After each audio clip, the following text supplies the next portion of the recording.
years ago. The house next door is owned by a man named Wallace Kemp. He's in his early 60s, a retired botanist, I think. He's a recluse, the kind of man who has his groceries delivered and pays the neighbor kid to mow the lawn just so he doesn't have to step outside. I've said hello exactly twice in 3 years.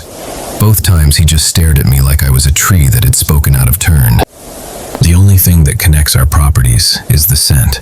It's lavender, thick, nauseating lavender. It doesn't come from the yard. His yard is just dirt and weeds. It comes from the vents of his house.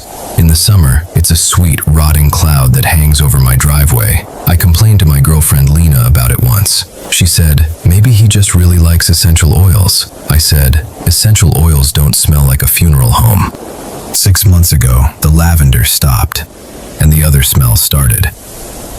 It was a Wednesday. I was taking out the trash when I noticed a wet, dark stain spreading from the base of Wallace Kemp's foundation, and the smell. It was the smell of a high school biology lab. Formaldehyde, sharp, sterile, and stomach-churning. That afternoon, Wallace Kemp's front door opened for the first time in months. He stepped out holding a paper bag and a small silver spade. He saw me staring. He didn't wave. He just walked to the edge of his property, knelt down, and used the spade to dig a small, precise hole in the dirt. He placed the paper bag in the hole, covered it gently, and patted it down like he was tucking in a child. Then he looked at me. His face was wet, not with sweat, with something thicker, like Vaseline. "The roots are drinking too much," he said. His voice was a crackling whisper. "I have to prune them back. Don't let your dog over here, Elliot. The soil is bitter now." I don't have a dog.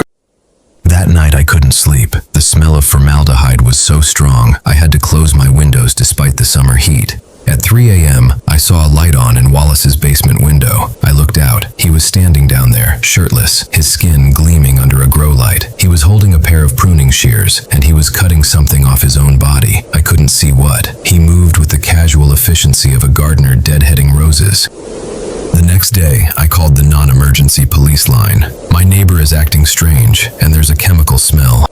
An officer came by, a young guy named Miller. He knocked on Wallace's door. Wallace answered. He was wearing a full rain suit and goggles. He invited Officer Miller inside. 5 minutes later, Miller came back out, walked over to my house, and laughed. "It's just plants, man," Miller said. "The guy's a genius. He's got a hydroponic setup in the basement, growing some kind of rare English lavender.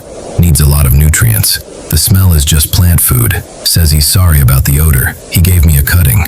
Miller held up a sprig of lavender. It was the most vivid purple I've ever seen. It looked almost electric.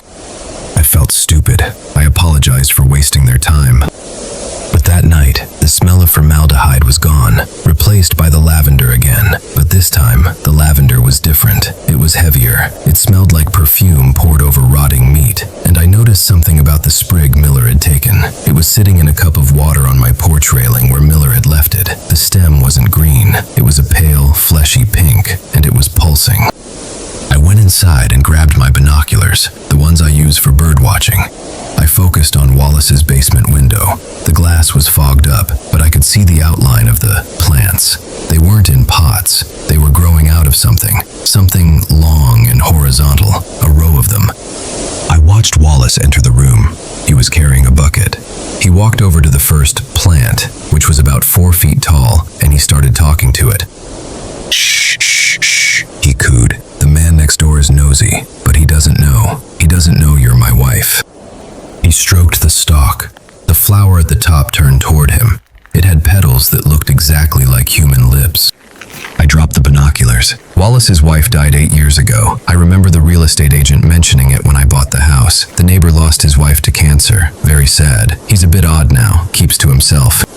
She didn't die. She's growing, and I think the reason the lavender smelled like rot this month is because Wallace ran out of the right kind of fertilizer, the kind you can't buy at the garden center. This morning, there was a note on my doorstep, written in what looked like thick brown sap. "Elliot, the roots are hungry. I've seen you watching. Come over for tea. I need a hand with the transplanting." There was a small purple flower taped to the note. As I held it, the petals opened, and a tiny, whisper-thin voice came out of it. It sounded like an old woman. It said, "Run." I haven't run yet, because I looked out my window window just now. Wallace is standing in his front yard, smiling at my house, and he's holding 2 pairs of pruning shears, one for him and one that looks exactly my size.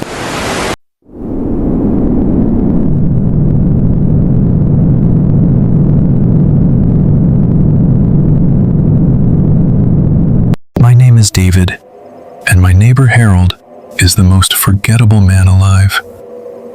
He's 60-something, wears beige pants, and drives a beige sedan. He's the kind of neighbor you only notice when he's not there, and even then, you just assume you missed him. My wife Nora and I have lived beside Harold for 4 years. The only thing odd about him was his recycling.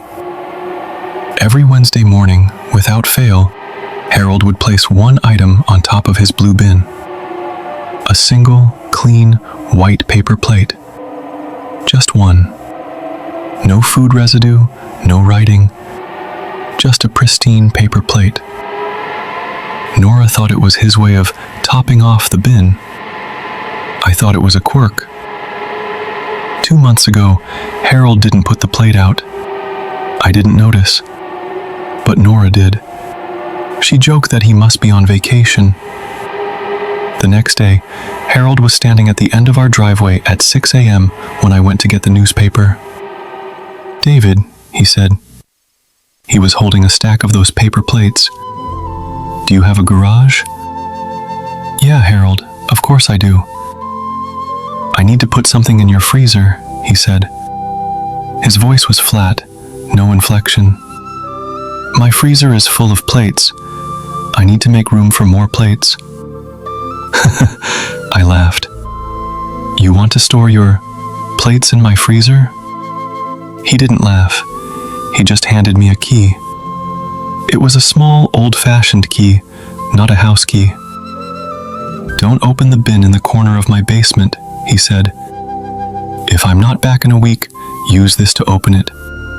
But not before then, not even if you hear them moving." "The plates?" I asked, trying to find the joke. "Them," he said, and he walked away. He got in his beige sedan and drove off.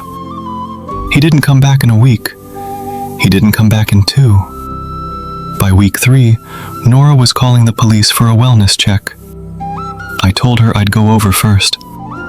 I still had the key. I let myself into Harold's house. It was immaculate, sterile, but the air was heavy with a sweet, cloying smell, like rotting bananas and bleach. I went to the basement stairs. That's where the smell was coming from. The door was ajar. I walked down.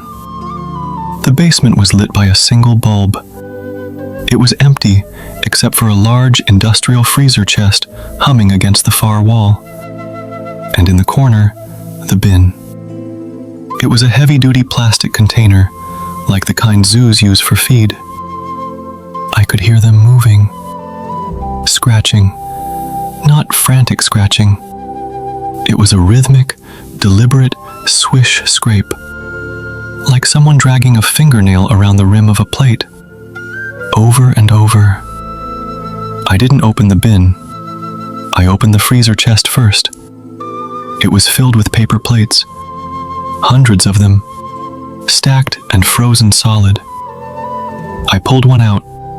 It was heavy. I held it under the light. The surface of the plate wasn't paper. It was a thin, translucent film. Frozen onto the plate, perfectly preserved, was a human face. Not a whole face, a section, a cheek, an ear, a closed eyelid. Each plate in that freezer contained a single, frozen, thin slice of skin. I dropped the plate. It shattered on the concrete floor like glass. The scratching in the corner bin stopped.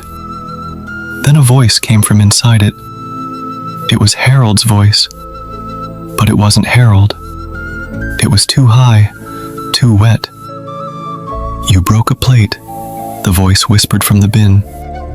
"He only had enough faces for one more week. Now he'll have to take yours." I ran.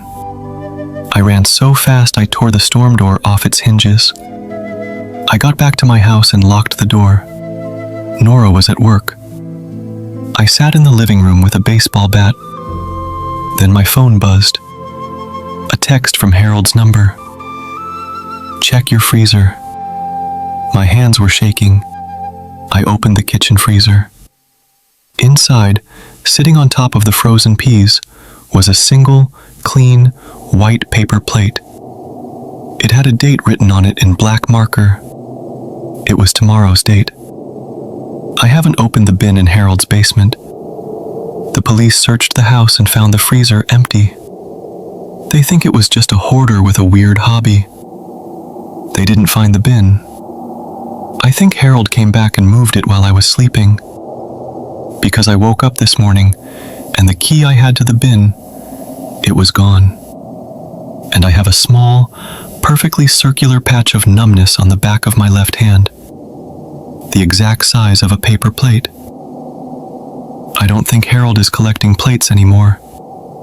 I think he's setting the table, and I'm the main course.